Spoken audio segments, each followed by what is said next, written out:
Here's a winter riding habit, about 1870. Women's habits followed the fashions of men's, except for the lower portion, which used to consist of an immense skirt intended to conceal the fact that the fair sex was endowed with legs. Now there were breeches instead of petticoats underneath. Soon after the date of this habit, other winter sports for young women became popular, and they had no costume of their own until the 20th century. There were many skating rinks in the 1870s. Any warm dress was thought suitable for a skating expedition, as long as it didn't trail on the ground. Here we have a rather dashing winter cape of about 1872. The cushiony eider-down petticoat was a comfortable garment for falling down in. At that time one began to hear a great deal about feminine emancipation, and young women were sometimes allowed to go off for a jaunt with young men. The addiction to solid, weighty fabrics was so pronounced that thick serge was the commonest material for bathing costumes. This rare specimen belongs to the days when only the most daring girls attempted to learn swimming, and no lady allowed herself to be seen in a bathing dress by a member of the opposite sex. In 1957, there was a most unforeseen revival of this style of costume.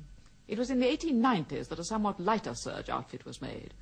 The purpose was to keep the sun off the fair skin without so completely encumbering the wearer as to cause her to sink, because by this time women were becoming emancipated, and many were learning to swim. Since women still bathed separately from men, it didn't concern them much that husbands and sweethearts were taking to the waters in garments like this. But by 1911, there were occasionally very daring excursions for mixed bathing.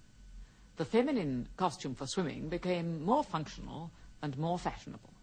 From this time forward, the tendency was for the swimming attire of both sexes to grow constantly scantier. Paper parasols from Japan enlivened all summer resorts.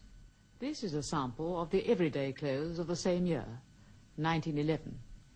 We're inclined to think of the late Victorians as winter people and the Edwardians as summer people, with their light silks and muslins and flowery hats and big sunshades. They were firmly under the impression that they were reviving the modes of the Napoleonic age, though, like all revivalists of past fashions, they were a little fogged as to what the characteristics of the period really were.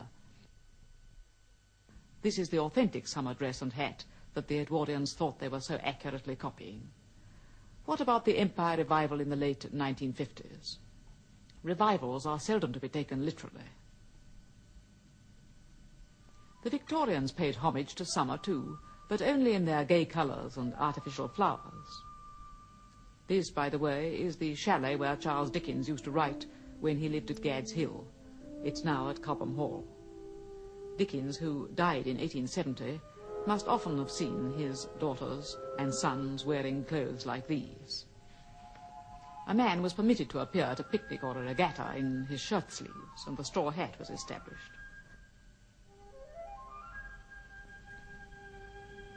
But for girls, there was nothing really practical in hot weather about such confections, especially in a generation which considered it most unladylike to perspire.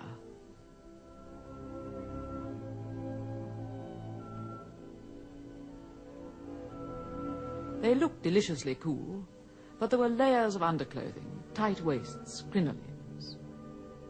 No, this wasn't in any sense functional dress.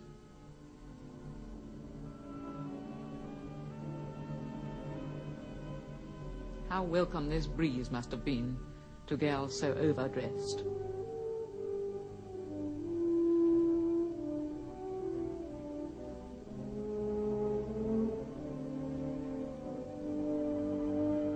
Although the term Grecian sandals was applied to certain shoes, and they looked light enough, it only meant that they were tied with coloured ribbons. Nothing existed comparable with the light, cool sandals we have now. Shoes for hot weather. Such a simple idea, yet one of the greatest boons of the mid-20th century. It was in winter that the Victorians could consider themselves properly clad. Could anything be more cosy than a domestic interior of the 1860s? What a nostalgia it evokes. The cheerful fireside, the parlour games and hobbies, the closely knit domestic circle. Yet for all its security, what a stuffy prison we should find it today. Closed windows, stifling clothes, rigid social conventions. Not more rigid than our own, of course, but more troublesome to us because we couldn't take them for granted, as we do the ones we've been brought up to.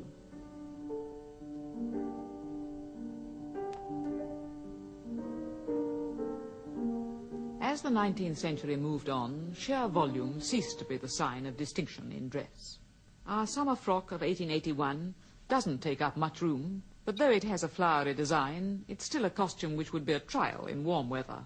The bustle, the tight-fitting bodice and sleeves, must have been insufferable on a hot day. Even for tennis, back drapery and high necks seemed destined to last forever.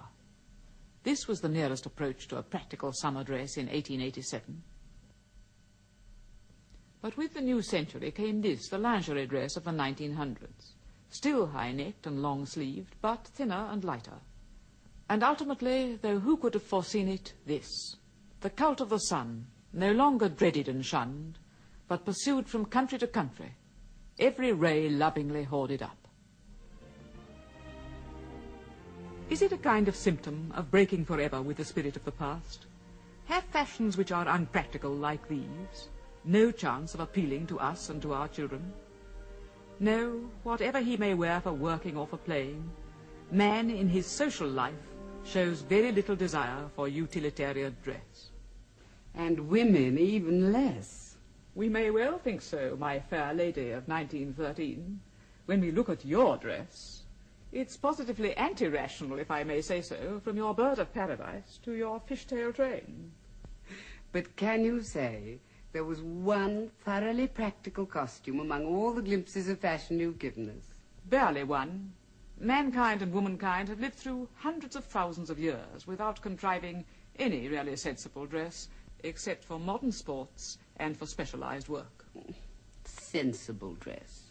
Clean, germ-proof, waterproof, heat-resistant, cold-resistant, becoming, durable, and low in price. But surely human skill could have produced such a costume if we'd wanted it. But we don't. We should hate it if we had it. The charm of our clothes is their variety, their individuality. At least that's what I think. I think so, too. I wonder if our audience is of the same opinion.